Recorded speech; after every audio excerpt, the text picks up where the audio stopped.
সবাইকে, আমি দেবলীনা। আর আপনারা এখন দেখছেন দ্য টাইমস অফ বেঙ্গল। এখন আমরা চলে এসেছি ময়দানে ICCR যেখানে হচ্ছে বঙ্গজ্যোতিষ সম্মান সিজন 2। এই জ্যোতিষ সম্মানে এসেছেন অনেক জ্যোতিষবিদ্বান, অনেক বিজ্ঞানী, এবং এসেছেন প্রফেসর, এবং এসেছেন তন্ত্র জ্ঞান সাধকারী, তন্ত্র জ্ঞান সাধনার জগতের লোকেরা। চলুন দেখুন এরই এক ঝলক। এবং এই মুহূর্তগুলো খুবই স্পেশাল যেহেতু আমাদের জীবনে, সেজন্য এই মুহূর্তগুলো ধরে রাখার চেষ্টা রইল। চলেছি, সকলকে বলবো একটু করতালি দিয়ে আপনারা তাকে সম্মানিত করবেন। এবং I would request Anindya Sarkar, mister Anupam Haldar এবং আমাদের সকলের প্রিয় সোনালী ম্যাম, আমরা গুরুজি বিনয় মহারাজের হাতে সম্মাননাটি তুলে দেবো। তার আগে পাগড়ি এবং ফুলের মালা দিয়ে তাকে সম্মান জানাবো। একটু নিয়ে যাও। হ্যাঁ,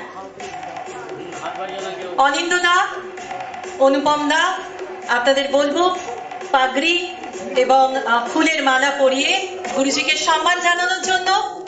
এবং সোনালীদি রয়েছে বঙ্গপুরুষ বঙ্গ জ্যোতিষ সম্মান 2026-এর অ্যাওয়ার্ডটি আমরা তার হাতে তুলে দিচ্ছি। আপনার উপস্থিতি আজকের অনুষ্ঠানকে সার্থক করেছে। সন্ধ্যা সর্বমঙ্গলা মাঙ্গল্যে শিবে সর্বার্থ সাধিকে শরণ্যে ত্রম্বকে গৌরী নারায়ণে নমস্তুতে। সবাই তো নিজের প্রফেশনে শ্রেষ্ঠ হতে চায়। আমি আমার প্রফেশনে শ্রেষ্ঠ কিনা আমি জানি না, তবে আমাদের সংস্কৃতিকে ভুলে গেলে হবে না। আমাদের সংস্কৃতি শেখায় আমাদেরকে কোনো শুভ কাজ করতে গেলে আমাদের পায়ের জুতোটা অন্তত খুলে তারপরে সেই শুভ কাজটা করতে হয়। তাই আমি অভিভাবক হিসাবে আপনাদেরকে যেভাবে শাসন করলাম, আবার বন্ধু হিসাবে আপনাদেরকে কাছে টানবো। আমার হয়তো একটু বেশি রিয়াকশন হয়েছিল। রিয়াকশনের কারণ কি জানেন? আজকে তাই আমরা যে ভারতবর্ষে বাস করি, আমাদের যে সনাতনীটাকে আমরা হারাচ্ছি, সনাতনী সমস্ত কিছুকে আমরা হারিয়ে ফেলেছি। আমরা আজকের দিনে দাঁড়িয়ে এইগুলোকে ফিরিয়ে আনতে চাই। আমাদের কাছে প্রত্যহ হাজার হাজার মা বাবা ভাই বোনেরা আসেন, নানান শ্রেণীর মানুষ আসেন আমাদের কাছে। মিনিস্টাররা আসেন আমাদের কাছে, পুলিশ আসেন আমাদের কাছে, লয়াররা আসেন, ডক্টররা আসেন এই সমস্যাগুলো নিয়ে। এই সমস্যার সমাধান আমরা বলে দিই। আগামী দিন আপনার কি হবে, কি হতে চলেছে, আপনার সন্তানকে কি নিয়ে পড়াশোনা করালে আপনার সন্তান সেই জায়গাটা পাবে। এর জন্য বন্ধুরা যেমন অধ্যয়ন করতে হয়, যেমন পড়াশোনা করতে হয়, তার পাশাপাশি কিন্তু সাধনাও থাকে। তাই রেড ওয়াইনের যিনি কর্ণধর অভিজিৎ বাবুকে আমি আমার সন্তান তুল্য দেখি।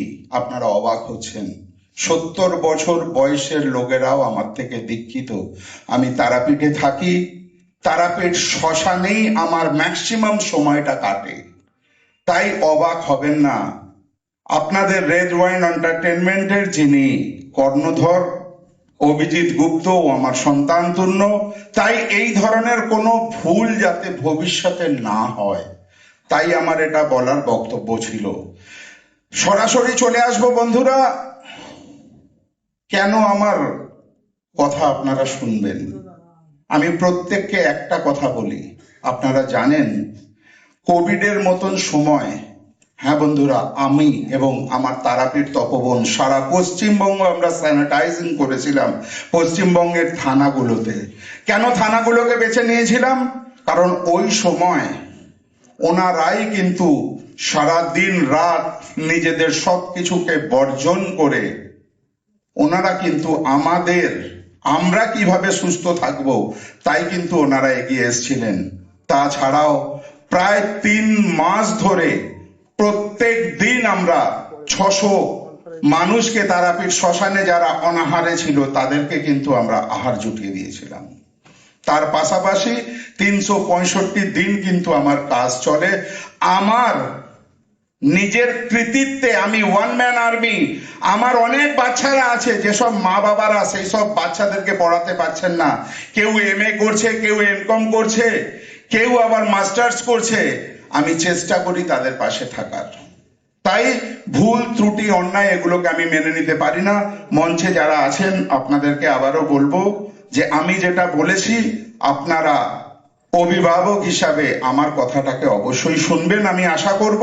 আর কারণ কি, আমাদের থেকে শিখবে। আমরা যে জিনিসটা করছি, আমরা যা করছি, এগুলো আমাদের থেকে শিখবে। আর আমার কথা বেশি দীর্ঘায়িত করব না, একটি কথা বলবো, এখন যেখানেই যাচ্ছি ভোটের প্রভাব, আমি নিচে যখন ছিলাম তখনও অনেকে আমাকে প্রশ্ন করেছেন, সামনে মিডিয়া ভাই বোনেরাও প্রশ্ন করেছেন। দেখুন, আমরা সনাতনী, এটাতে কোনো দ্বিমত নেই, কিন্তু প্রেডিকশন তো কথা বলে। 2021-এ আমার প্রেডিকশন ছিল এবং যেটা ছিল অক্ষরে অক্ষরে হয়েছে। এবছরও কিন্তু প্রচুর ফোন আসছে আমার কাছে, সেই ফোনগুলো কিন্তু কেউ রেসপেক্ট দিয়ে বলছে না, নানান ভাষায় ফোনগুলো আসছে। আমি তাদেরকে বলেছি 4 তারিখের পর কথা হবে। আমরা আবারও এলোব্রেট করছি না আমার প্রেডিকশনকে, আমরা আবারও মুখ্যমন্ত্রী হিসাবে মাননীয় শ্রদ্ধেয় মমতা ব্যানার্জি মহাশয়াকেই আমরা কিন্তু পাচ্ছি। এটা আমার প্রেডিকশন, আমার আবেগ না। কিন্তু যদি আমি দেখতাম যে এখানে আমরা বিজেপিকে পাবো, নিশ্চয়ই আমি সেটাই বলতাম। এই মুহূর্তে আমরা এইটাই পাবো, এই বলে আমরা আমার বক্তব্যকে শেষ করব এবং সকলকে অনেক অনেক ধন্যবাদ। সকলে ভালো থাকবেন। দেখুন, সেটা তো আমি একটু আগে মঞ্চেই বললাম।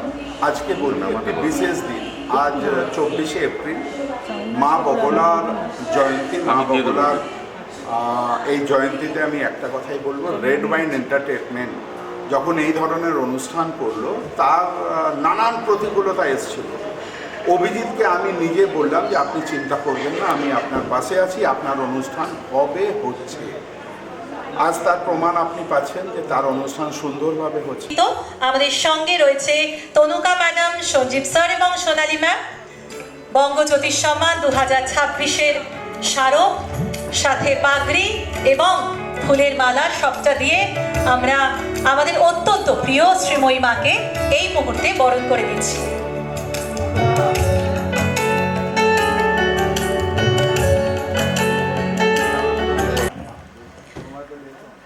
সবার আগে রেড ওয়াইনকে আমি অনেক অনেক ধন্যবাদ জানাবো। কিছু কথা বলবো, কিন্তু তার আগে যার নাম না নিলে আমাদের দিন শুরু হয় না, ওনার নাম নিয়ে সবাই জয়ধ্বনি দেবো। জয় মাতারা, আর গুরু বিনা কিছু হয় না, তাই জয় গুরু বামদেব। এর সাথে সাথে আমি আমার সকল শিক্ষাগুরু এবং আমার সকল দীক্ষাগুরু সবাইকে আমার প্রণাম জানাচ্ছি, কারণ ওনারা না থাকলে আজকে হয়তো আমি এই সম্মান পেতাম না বা এই জায়গায় পৌঁছতে পারতাম না। দেখুন, আমরা তো জ্যোতিষী, তাই জ্যোতিষ ছাড়া 2-4টে কথা না বললে বা জ্যোতিষ নিয়ে 2-4টে কথা না বললে সত্যি ভালো লাগে না। আর এই মঞ্চ যেহেতু আজকে বঙ্গ জ্যোতিষ সম্মান, সেইখানে তো 2-4টে কথা না বললেই নয়। তবে সাবজেক্ট নিয়ে বলবো না, কিন্তু একটু ধরিয়ে দেবো আপনাদেরকে কয়েকটা জিনিস। দেখুন, আমরা যদি সঠিক প্রেডিক্ট না করি, তাহলে যে সমস্ত সাধারণ মানুষ বা যে সমস্ত মানুষ আমাদের কাছে আসেন, তাদের জীবনটা ভরসা করে কিন্তু আমাদের হাতে তুলে দেয়।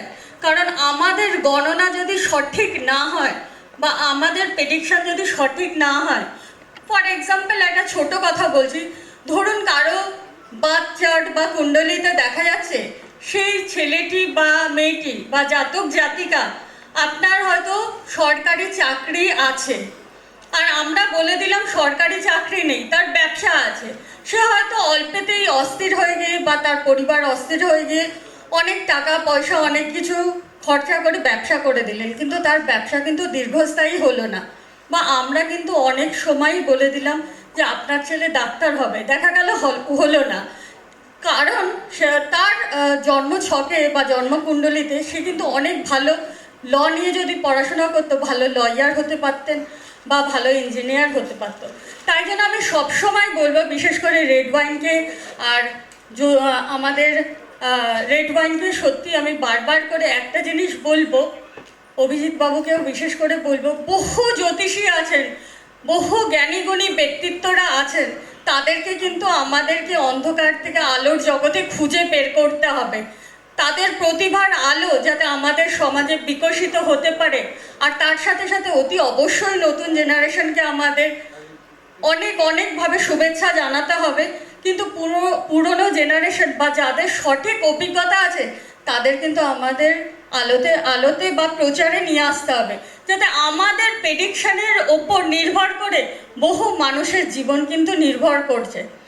আরেকটি কথা সবসময় বলবো যে আমি একটা জিনিস আমার প্রেডিকশন করতে গিয়ে বা আমার এত বছরের অভিজ্ঞতায় দেখেছি যে তন্ত্র আর জ্যোতিষ দুটো সম্পূর্ণ ভিন্ন সাবজেক্ট, এর সাথে কোনো তুলনা হয় না।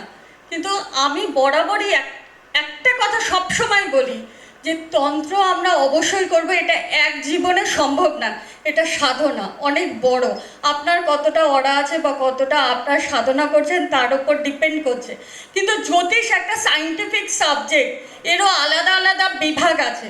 যেমন আমরা শুধু কিন্তু আবেগের বশে বলে দিতে পারি না এ আসবে বা উনি দাঁড়াবেন, উনি ভোটে জিতবেন। এটা কিন্তু আমাদেরকে বিস্তারিতভাবে আলোচনা করে বলতে হবে। আর তার সাথে সাথে বলবো যে তন্ত্র করতেও গেলে আমাদের মিনিমাম কিন্তু জ্যোতিষের ওপর জ্ঞানটা থাকা অত্যন্ত গুরুত্বপূর্ণ।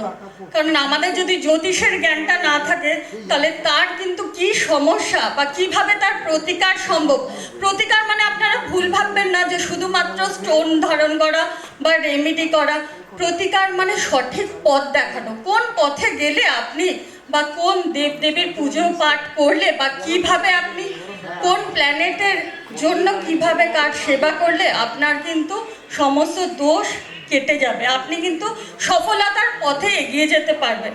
তাহলে আমাদের কিন্তু সবসময় মনে রাখতে হবে যে আমাদের ভালো জ্যোতিষ হতে গেলে সবার আগে ভালো মন মানসিকতার মানুষ হতে হবে। এখানে অত্যন্ত একজন সিনিয়র পার্সন, আমার একজন শিক্ষাগুরু উপস্থিত আছেন, উনি আরও 2-4টে কথা হয়তো আপনাদেরকে বলবেন, উনি আসছেন। ওনাকে আমি মাইক দেওয়ার আগে আর একবার বলবো সবাই আমরা মায়ের নাম নেবো।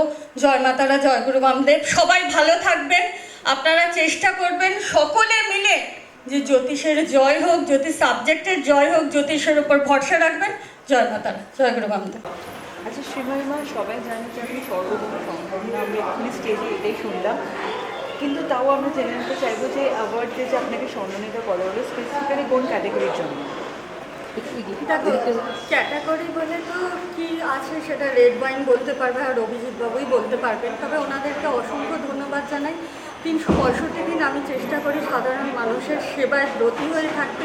এই সেবা শুধুমাত্র সমাজসেবা বললে পুরোটা ঠিক হবে না, তার একটাই কারণ সমাজসেবা মানেই আমাদের মাথায় আসে সবসময় হচ্ছে যে আমরা অন্যের পাশে দাঁড়াবো, কিন্তু সেটা হচ্ছে অর্থ সাহায্য বা এই ধরনের কোনো সমস্যায়, কিন্তু এটা সঠিক নয়।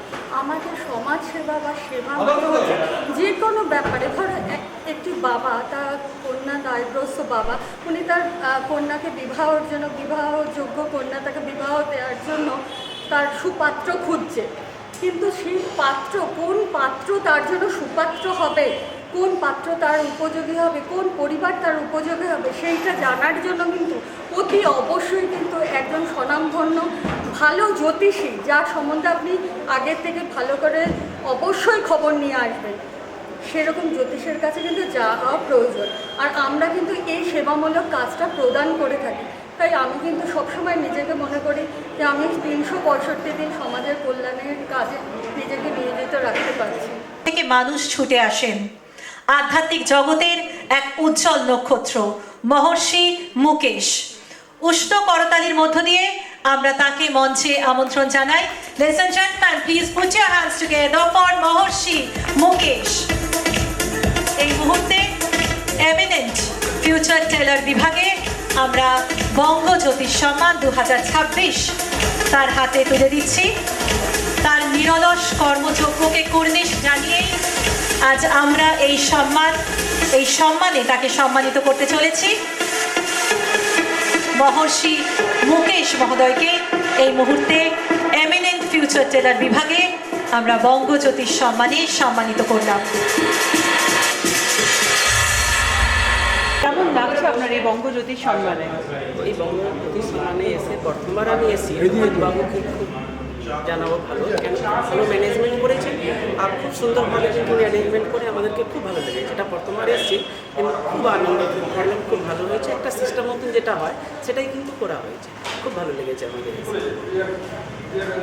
ভবিষ্যতে আপনার এই যে পুরস্কার গ্রহণ করে এই পুরস্কার আপনার কতখানি আপনার কর্মজীবনে মোটিভেশনটা আনবে? মোটিভেটেড কতটা হলেন সেটাই।